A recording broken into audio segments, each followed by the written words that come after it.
ஒரு வயது நிரம்பிய குட்டி கண்ணனை சப்பாணி கொட்டு சப்பாணி கொட்டு சப்பாணி கொட்டுன்னு பெரியாழ்வார் யசோதை கெஞ்சி கொண்டிருக்கிறாள்.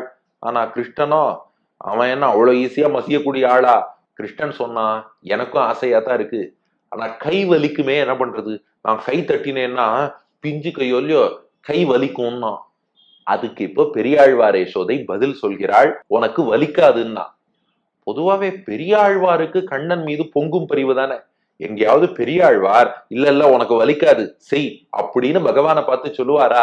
அவன் வானத்துல கருட வாகனத்துல பிராட்டியோடு பெரியாழ்வாருக்கு காட்சி தந்த போது கூட அச்சோ வெளியில வரலாமா, கண்படுமே பிறர் கண்படுமே, நீ வெளியே வரலாமா, பல்லாண்டு பல்லாண்டுன்னு பாடி பெருமாளையே திரும்ப அனுப்பி வச்சவர்.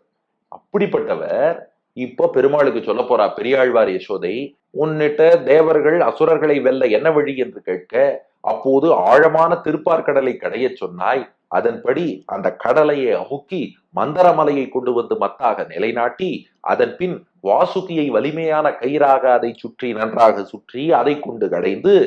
யார் கடைஞ்சது? நீயேதானே கடைந்தாய். அப்படி கடையும் போது கைகளுக்கு ஏற்பட்ட அந்த வலியெல்லாம் தீரும்படியாக இப்போது நீ சப்பாணி கொட்டு. கிருஷ்ணன் பார்த்தானா, ஆஹா அம்மா உன் வாயால இந்த வார்த்தை வரணும் தான் இவ்வளவு நேரம் காத்து கொண்டிருந்தேன், இப்போது சப்பாணி கொட்டுகிறேன்னு ஆனந்தமாக நாம் எல்லோரும் கேட்டபடி கண்ணன் பெரியாழ்வார் யசோதைக்காகவும் சங்கரா தொலைக்காட்சி கவசம் கனெக்ட் நேயர்களுக்காகவும் சப்பாணி கொட்டினா. சப்பாணி கொட்டி பக்தர்கள் மகிழ்வதை பார்த்து தான் மகிழ்ந்தானா. அப்படி சந்தோஷப்பட்டதுனால கண்ணனுடைய திருமேனி இன்னும் கருத்து போயிடுத்தான். அதான் கார்முகில் வண்ணனே சப்பாணி. ரொம்ப சந்தோஷப்பட்டா உடம்பு கொஞ்சம் கருப்பாயிடுமா. ரொம்ப வெளுப்பா இருக்காருன்னா எப்போதும் டென்ஷனாவே இருந்துட்டு இருக்கா, ரொம்ப பெருசா சந்தோஷப்படலைன்னு அர்த்தம். கருப்பா இருக்கிறவா அவ நல்லா ஆனந்தமா இருக்கான்னு அர்த்தமா அப்படின்னு சொல்லக்கூடிய வழக்கம். இப்போ கிருஷ்ணன் என்ன பண்ணா, சப்பாணி கொட்டிட்டான். நாம் கேட்டபடி சப்பாணி கொட்டிட்டான். அதனால எல்லா பக்தர்களும் ஆனந்தப்பட்டார்கள். பக்தர்களின் ஆனந்தம், பெரியாழ்வார் யசோதையின் ஆனந்தம். முன்னொரு சமயம் அமிர்தம் கொடுத்தப்போ தேவர்கள் ஆனந்தப்பட்டாளே, அந்த ஆனந்தத்தையும் பார்த்தான்.